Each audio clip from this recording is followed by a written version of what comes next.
Hello everyone, welcome back to my another new vlog. I hope you all are doing great. So আজকে আমি চলে এসেছি হচ্ছে ইন্ডিয়ার one of the longest beach and ওয়ার্ল্ডের second longest beach চেন্নাইয়ের Marina বিচে। তোমরা যারা আমার আগের ব্লগগুলো দেখেছো তারা জানবে কারেন্টলি আমি চেন্নাইতে রয়েছি অ্যান্ড আমরা সেরকম কোথাও একটা যেতে পারিনি, কারণ জোজো সব জায়গাতে অ্যালাউ না বলে যেখানে যেখানে যেতে পারছি ওইখানেই একটু আধটু এক্সপ্লোর করছি। তো আজকে আমি চলে এসেছি মারিনা বিচে, আমার সাথে রয়েছে হচ্ছে মা আর জোজো। তো চলো আগে তাহলে তোমাদেরকে বিচটা একটু ঘুরিয়ে দেখাই, দেন আবার তোমাদের সাথে কথা হচ্ছে। তো এই যে দেখতে পাচ্ছ বেরিয়ে পড়েছি, এখন যাচ্ছি হচ্ছে মারিনা বিচের উদ্দেশ্যে। তোমরা অনেকেই আমাকে জিজ্ঞেস করেছো আমরা জোজোকে নিয়ে কিভাবে চেন্নাইতে ট্রাভেল করেছি। মোস্ট অফ দ্য টাইম কিন্তু আমরা অটো করেই ওকে নিয়ে ট্রাভেল করেছি, যেখানে যাওয়ার ছিল আমরা অটো করেই গেছি। শুধু ওর যেদিন সার্জারি হয়েছিল সেই দিন আর এক দুদিন আমরা ওকে ক্যাবে করে নিয়ে গেছিলাম, কারণ ওখানেও কিন্তু ক্যাবের ওরকমই সিস্টেম, অনেকটা এক্সট্রা টাকা দিতে হয়, তারপরেই ওরা আর কি পেটসদের অ্যালাউ করে। বাট অটো কিন্তু খুব কনভিনিয়েন্ট, সব সময় অটো অ্যাভেলেবেল, উবের ওলাতে সবসময় অটো অ্যাভেলেবেল, ইভেন ডিরেক্টও তোমরা অটো বুক করতে পারো। আর অটো ড্রাইভারগুলো ভীষণ ভালো, কোনো রকম আর কি প্রবলেম তোমাদের ফেস করতে হবে না বা কোনো রকম কথা তোমাদেরকে শুনতে হবে না, যেরকম কলকাতাতে আর কি শুনতে হয় কে ডগ নিয়ে ট্রাভেল করলে যেরকম আর কি যেরকম ধরনের কথা আর কি মানুষজন বলে থাকে।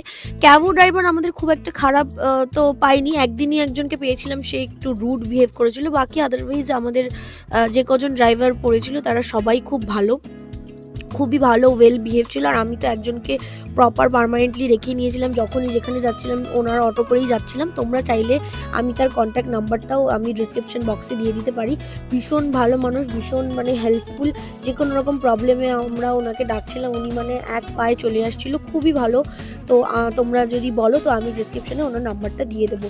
তো আমার দেখা দেখি অনেকে এরকম পেট নিয়ে গেছে হচ্ছে চেন্নাইতে তাদের ট্রিটমেন্টের জন্য, তো আমি তাদেরকেও ওনার নাম্বার দিয়েছি। আর পেট রিলেটেড যে কোনো রকম সমস্যার জন্য তোমরা আমাকে নির্দ্বিধায় কিন্তু কন্ট্যাক্ট করতে পারো। আমি আগের ব্লগেও বলেছি পেট রিলেটেড যে কোনো রকম ট্রিটমেন্ট বা চেন্নাইতে কীভাবে ট্রিটমেন্ট করালাম সমস্ত কিছু যদি তোমাদের ইন ডিটেলস আরও ভালো করে জানতে হয় তাহলে তোমরা আমাকে কন্ট্যাক্ট করতে পারো। জোজো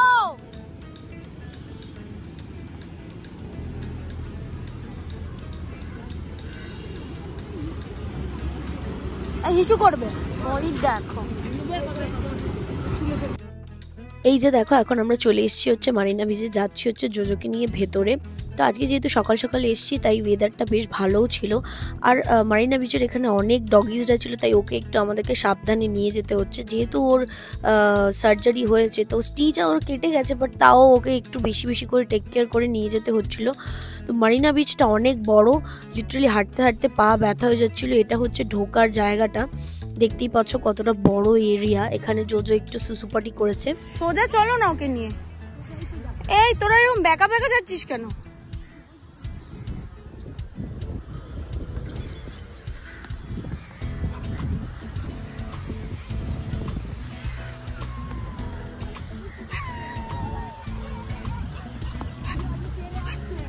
জোজোকে নিয়ে আগের দিন যখন আমরা বাসাননগর বিচে গেছিলাম তখন এত ভালো করে জোজো আর কি দেখতে পারিনি। আজকে একটু দিনের বেলা এসছি বলেও ভালো করে দেখতে পাচ্ছে, চারিদিকে অনেক লোক আর অনেকটা বড় বিচ। আমারই পা ব্যথা হয়ে যাচ্ছিলো, আমার মনে হচ্ছিলো জোজোরও নিশ্চয়ই পা ব্যথা হচ্ছে। তো যতটা পারছিলাম চেষ্টা করছিলাম ওকে কম হাঁটাতে, বাট ভাবছিলাম যে একটু সমুদ্রের সামনে নিয়ে গেলে ভালো হতো, তাই আমরা হাঁটতে হাঁটতে এখন সমুদ্রের সামনে যাচ্ছি।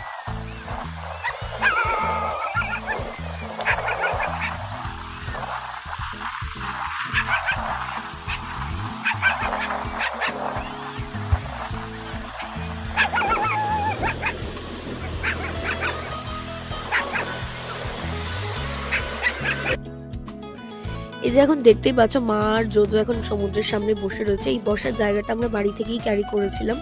তো আমি খুব চাইছিলাম জোজো একটু ঝাপাঝাপি করুক সমুদ্রে, বাট ও সেরকম একটা ঝাপাঝাপি করছিল না, ও প্রথমে চুপ করে বসেছিল, তাই আমি ভাবলাম কি ও বসেই থাকুক। আজকেও গাটা ক্লথ আমরা পরিয়ে নিয়েছি, যেহেতু সমুদ্রে আসছিলাম তাই ভাবলাম যাতে বালি টালি না লাগে ওর স্টিচের ওখানে, তাই জন্য। যদিও স্টিচ কেটে গেছে তাও একটু বেশি করে টেক কেয়ার করে রাখছিলাম। এই যে দেখো এখন আমি মা আর জোজো মজা করছি বলতে জোজোর জন্যই আসা।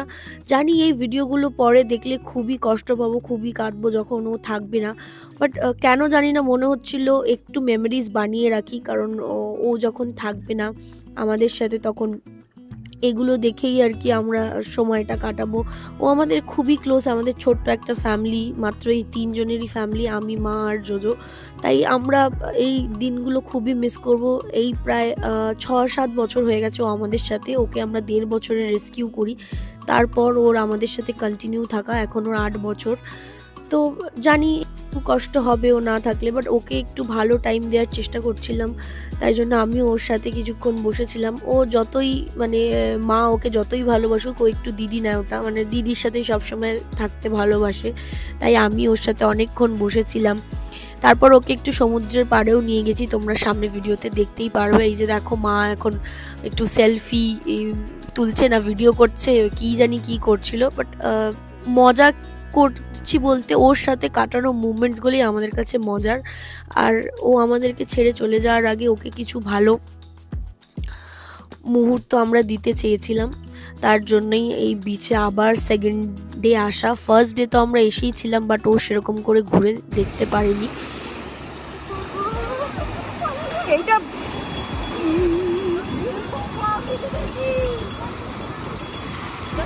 ভিজে গেছে।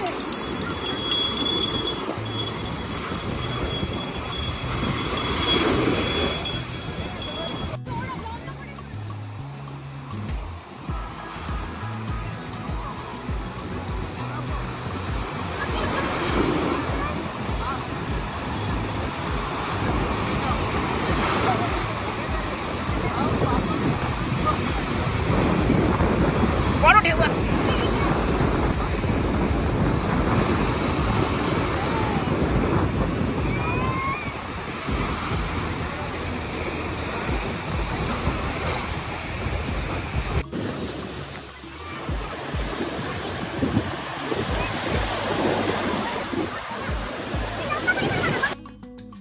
দেখতেই পাচ্ছ ভিডিওতে অলরেডি সন্ধে হয়ে গেছে। আমরা সন্ধেবেলা অবধিও বসেছিলাম জোজোকে নিয়ে। অনেকেই এসে জোজোর সাথে সেলফি তুলেছে, অচেনা অজানা অনেকেই ওর ব্যাপারে জিজ্ঞেস করেছে, ওরকে আদর করেছে, ওর সাথে সেলফি তুলেছে। পরিচিত একটা ভাইয়ের সাথেও দেখা হয়েছিল কলকাতার। তো আজকের দিনটা আমাদের এরমভাবেই কাটলো। তোমরা অনেকেই জোজোর ব্যাপারে জানতে চাও ও কেমন আছে এখন। এই ভিডিওটা আমি বানাচ্ছি প্রায় 8 মাস পর। তো সমস্ত কিছু আমি ভিডিওতে বলি না, কারণ তোমরা দেখলেও কষ্ট পাবে আর শুনলেও খারাপ লাগবে। জোজোর শরীর খুব একটা ভালো নেই। জোজোর কিডনিতে প্রবলেম হচ্ছে, ক্রিয়েটিন বেড়ে গেছে, তার জন্য ব্যাক সাইডে 2টো পা ফুলে গেছে। ওর হাঁটতে খুব সমস্যা হচ্ছে, কিডনিও একটু আর কি খারাপ হয়ে গেছে। ডেলি ওকে আমরা মেডিসিনের মাধ্যমেই আর কি বলতে পারো ওকে রেখেছি এখনও। আর ওর অনেক রকমের টেস্ট করা হয়েছে চেন্নাই থেকে ফেরার পরও কলকাতাতে এসে। আর নিত্য নতুন এক একটা করে প্রবলেম দেখা দিচ্ছেই। আর টিউমারটা আরও বড় হয়ে যাচ্ছে, আর যে টিউমারটা ওর ভেতরে রয়েছে।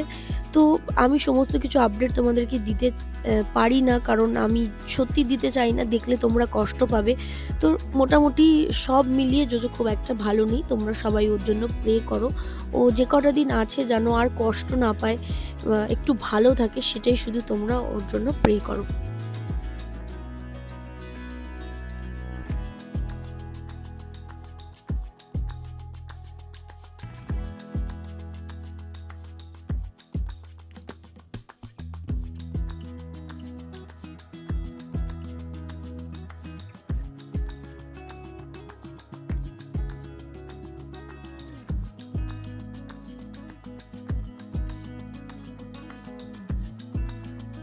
তো এখন আমি রয়েছি হচ্ছে জয়ললিতা যে আছে তার যে সমাধি স্থলটা সেইখানে।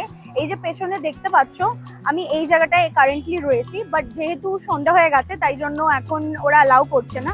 আমার মা এক্ষুনি এসে ঘুরে গেল, বাট আমাকে আর অ্যালাউ করা হচ্ছে না, বিকজ 8টা অবধি এটা খোলা থাকে, বেশিক্ষণ খোলা থাকে না। মানে সকাল 9টা থেকে রাত্রি 8টা অবধি খোলা থাকে। এই যে তোমরা পেছনে দেখতে পাচ্ছ জয়ললিতা সমাধি স্থলটা, এটা পেছনে আর কি ভেতরে যেতে হবে।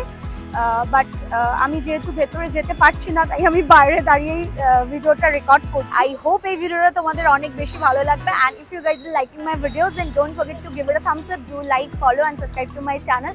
Also press the bell icon for the notification. And তোমরা চাইলে কিন্তু আমাকে ইনস্টাগ্রাম অ্যান্ড ফেসবুকেও ফলো করতে পারো আমার ডেলি আপডেটের জন্য। চলো তাহলে আজকের জন্য এইটুখানি, আবার তোমাদের সাথে দেখা হচ্ছে নতুন একটা ভিডিওতে। ওকে, বাই বাই।